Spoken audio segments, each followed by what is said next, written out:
Hi, I'm Liz from No Trace. In this video, I'm going to show you how to make a super simple bookmark. This is a great project to use up some of your smaller scraps of fabric. This is also a very beginner-friendly project if you're just learning how to sew or if you teach other people how to sew like kids. So let's jump in. You can make your bookmark any size you want. All you need is 2 rectangles of fabric that are the same size. I am going to be making my bookmark about 7.5 inches tall and about 2.5 inches wide. So I have 2 rectangles that are each 8 inches tall and 3 inches wide. All of these numbers are going to be in the description box below this video, so just click in there for the numbers.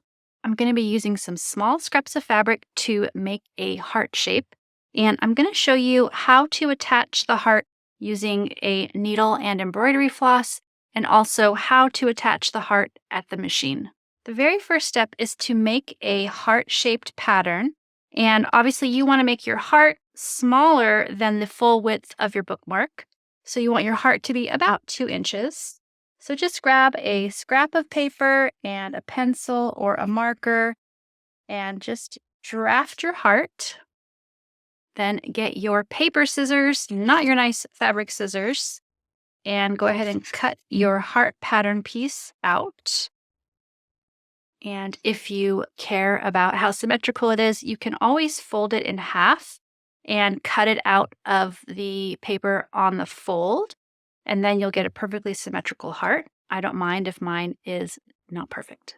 Next, I'm going to trace my pattern piece onto my scraps of fabric using chalk.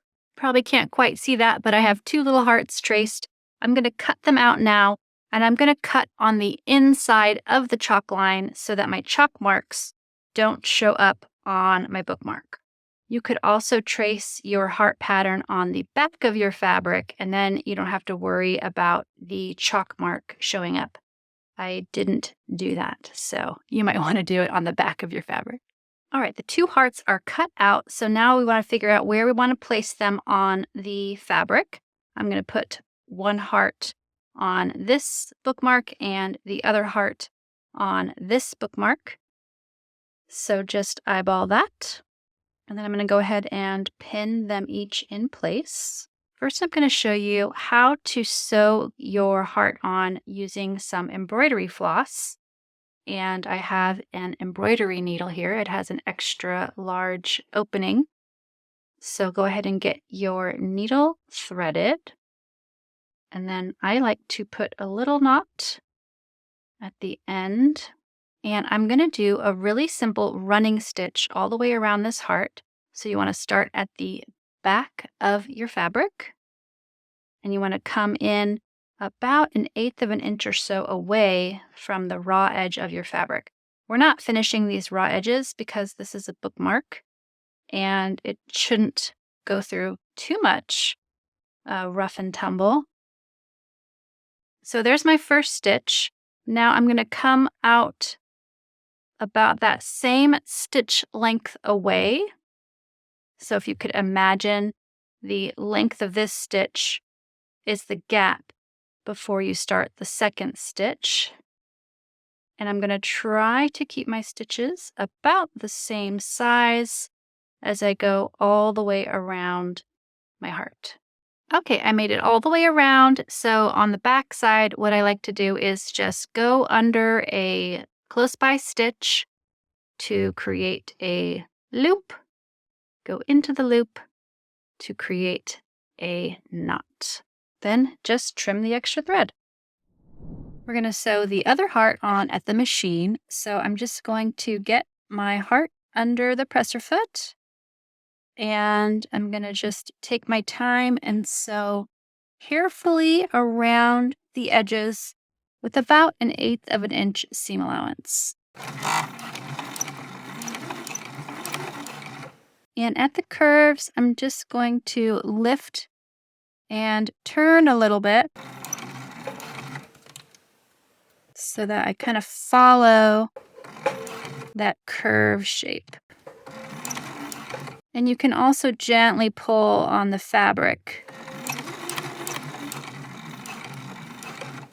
Okay, I'm getting it back to where I started. So I'm just going to go one more stitch to connect with the start of my seam. And then I'll show you how to knot the little heart. So you might want a seam ripper for this part. You're going to flip it to the back and you are going to pull on your threads so that you can get all 4 thread tails at the back of your bookmark. So just take a moment until you've found each of the 2 front ones and you've pulled them to the back. And once you have all 4, you can just tie them together in a knot.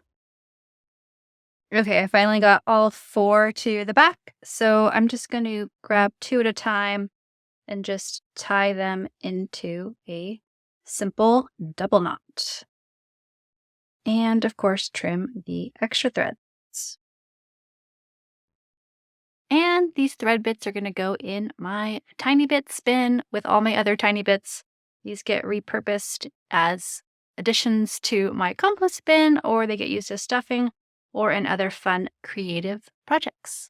Now that the hearts are sewn on, I am going to place the 2 rectangles right sides together. And I am going to put a few pins in here to hold them. And then we will sew.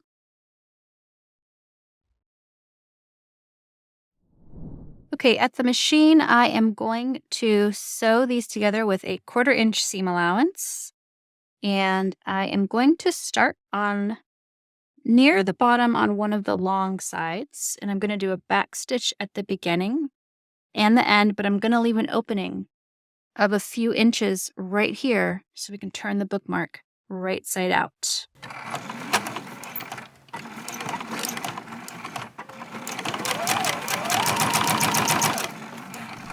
Okay, I finished sewing around the edges here, so we just have a few more steps and the bookmark is done. I'm going to cut off the tips on each of the corners so the bookmark can have slightly pointier corners. Then I'm going to use the opening on the side to turn each of the bookmarks right side out. And I've got my handy dandy chopstick to help me push those corners out. Now that they're both turned right side out, I am going to press them really nicely with the iron. And then I'm going to do a top stitch all around the edges with about 1/8 of an inch seam allowance. They're done! If you're looking for more fun scrap busting projects like these cute bookmarks, I'm linking to a playlist right here full of very easy, beginner-friendly tutorials. And if you'd like to show some support for my channel, I'd love for you to check out my membership. Just click the join button to learn more.